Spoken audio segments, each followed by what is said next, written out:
Hola a todos, nosotros somos el equipo 3C y está conformado por Andrea Miranda Zavala, Hermelinda Guerrero Enríquez Rubio, Thaís Dení Hernández Martínez, Anadelia Navarro Cuellar y su servidor, Marcos Mello Celot, y vamos a dar contestación a las preguntas planteadas. Muy bien, la primera pregunta planteada fue, siguiente compañera de favor.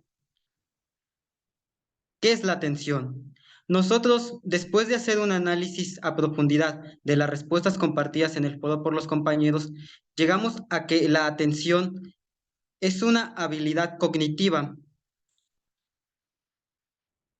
para seleccionar y procesar todo tipo de información, es decir, toda la información que proviene de cualquier fuente, sea externa e interna, por ejemplo, la visual, la auditiva, el tacto, y que esa información que la procesamos va a ser para aplicarlo a una actividad o una acción. Siguiente, compañera.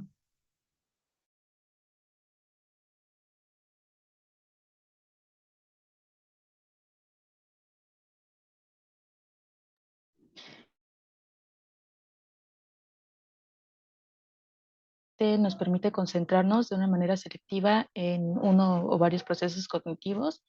Un claro ejemplo de lo que puede ser em, una descripción de cómo funciona un proceso cognitivo, en este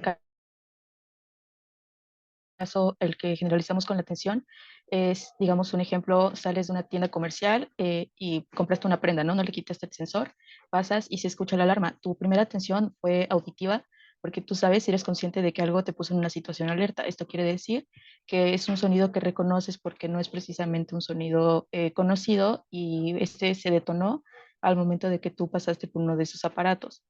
Tu segundo movimiento es el grado visual, de intentar entender qué es lo que, si fuiste tú realmente la que activaste esa alarma, y pues ya estás en un estado alerta, ya estás en un estado atento. El proceso cognoscitivo es, después de la recepción, el análisis y la ejecución. En este caso, cómo vas a reaccionar, si fuiste responsable o no, y los procedimientos que se lleven dependiendo el establecimiento, claro. Se clasifica así porque puede producirse la intervención consciente del sujeto y de su raíz biológica. Esto es decir, que es un estado de alerta que inconsciente lo vas a presentar, porque es un estado de intervención, digamos, en el entorno en donde tú te encuentras, y de esta forma, pues una ejecución que tú llevas a cabo de una manera inconsciente hasta que recuperas conciencia y pones atención.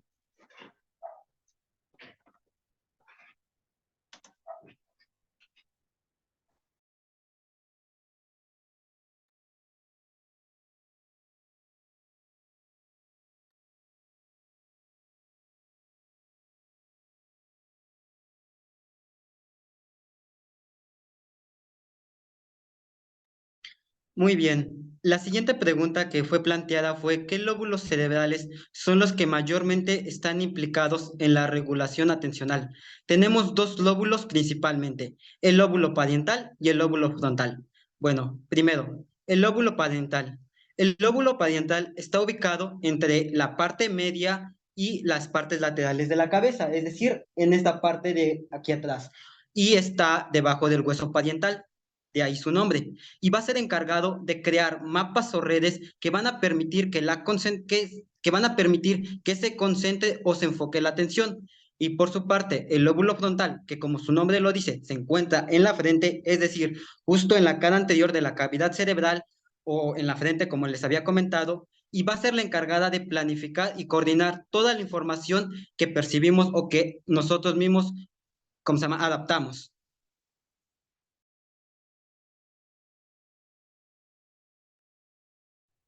Ahora vamos a hablar sobre el modelo de Solver y Matter, y hablar sobre los componentes y los subprocesos que componen la cuestión atencional. Para hablar de ellas, para describirlas, de estos seis componentes, tenemos que tener presente que se trata de, bueno, que la capacidad atencional es jerárquica.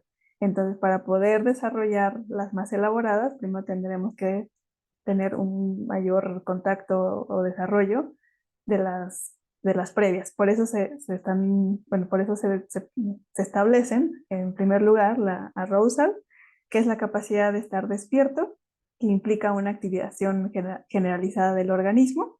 Y aquí ponemos, bueno, una imagen, ¿no?, de alguien que se está despertando, solo para hacer referencia a que tienes que estar plenamente despierto. Posteriormente tenemos la atención focal, que es justamente tener la capacidad o estabilidad de enfocar la atención a un estímulo determinado. En tercer lugar, se encuentra la atención sostenida, y aquí podemos ver en la imagen a una persona que está leyendo y a una niña que está armando un rompecabezas, ¿no? Entonces aquí hay una capacidad de poner una atención por mayor tiempo, que se sostiene en el tiempo, que hay una parte de detección y concentración en la tarea que se está haciendo. Posteriormente se ubica la atención selectiva, que es la capacidad para poder seleccionar entre varias variables un solo objeto, una sola variable, ¿no? Entonces aquí tenemos del lado izquierdo una persona que está viendo su armario, pensando en que tiene que seleccionar dentro de todas las blusas o toda la ropa que está ahí colocada, el suéter en específico que querrá ponerse en ese momento. Posteriormente se encuentra la atención alternante, y aquí se habla de esta capacidad de cambiar el foco de atención en varias tareas, y por eso aquí la imagen de un profesor que está dando clases y el alumno que pone atención, lo que está diciendo la profesora o el profesor, escucha lo que está diciendo y por otro lado toma notas, ¿no? La última, que es la atención dividida, pues aquí es la capacidad para ponerle el foco, atender a dos cosas al mismo tiempo. Y aquí la imagen del lado izquierdo podemos ver a una persona que va manejando, ¿no? Y que va, bueno, hablando por teléfono, y además está viendo, ¿no? Que no vaya a tener algún obstáculo en el camino. Entonces, nada más para recapitular, hay un orden o una jerarquía entre las capacidades atencionales, y tendrán que seguirse esa jerarquía para desarrollar las más especializadas, que sería la dividida, y eso sería todo.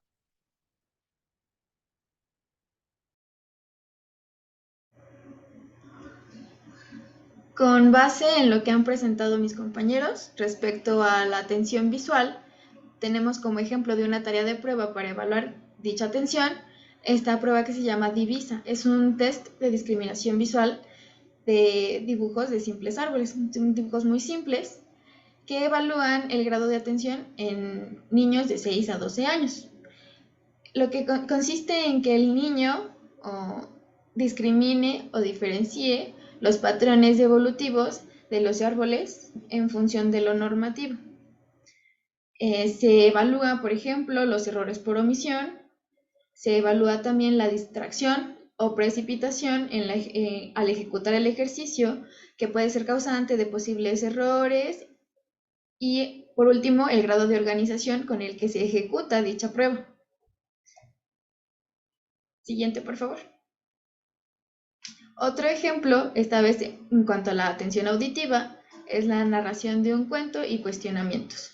Consiste en dar instrucciones a un niño, posteriormente se hace una narración y después se le cuestiona al niño diferentes detalles sobre la narración.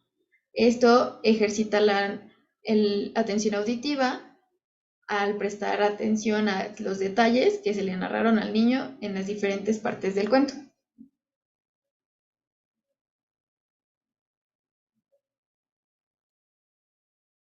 Bien, la siguiente pregunta es, ¿por qué consideras que es importante evaluar las capacidades atencionales en el contexto de una evaluación neuropsicológica? Si hemos escuchado las anteriores respuestas, podemos deducir, podemos comprender que todas las capacidades atencionales, como son la memoria, el lenguaje, la inteligencia, la atención, es vital para saber qué tanto estamos óptimos en nuestro desarrollo como seres humanos.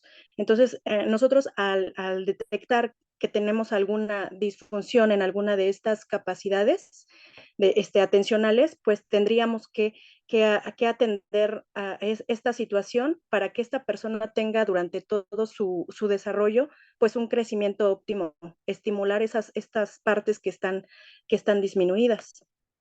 La siguiente pregunta nos decía, ¿cuáles son los principales procesos atencionales que se ponen en juego en la ejecución del ejercicio de prueba de atención y por qué? Bueno, pues cualquier prueba de atención nos implica una tarea de una concentración, de un rastreo que requiere una capacidad para sostener una atención. Y lo veíamos con la compañera anterior, ¿no? Nos ponen a realizar ejercicios donde hay una cancelación, hay todo un ejercicio de una tarea específica donde vemos estas capacidades atencionales. Entonces, por eso es la importancia de estas pruebas que, pues en sí nos dicen mediante la búsqueda visual o mediante ignorar ignorar distractores o hacerlo bajo una presión de cierto tiempo, pues nos sirven para diferenciar cuando una persona está con algún daño cerebral o cuando está en óptimas condiciones. Entonces es vital saber cuáles son los errores o las probables disfunciones que podríamos encontrar en estas pruebas. Sí, de igual manera, en el ejercicio de la capacidad atencional, pues los procesos que podríamos decir o coincidimos que se ponen en juego es la atención selectiva, porque tiene que distinguir o sea, distinguir la flor, el icono que tiene que ser detectado, entre todas las demás opciones, además de la parte de la atención alternante, porque permite cambiar como este foco entre la tarea de estar pendiente de la fila, la columna, el tiempo, lo que está pasando a tu alrededor. Eh, ¿Alguien más quiere agregar algo?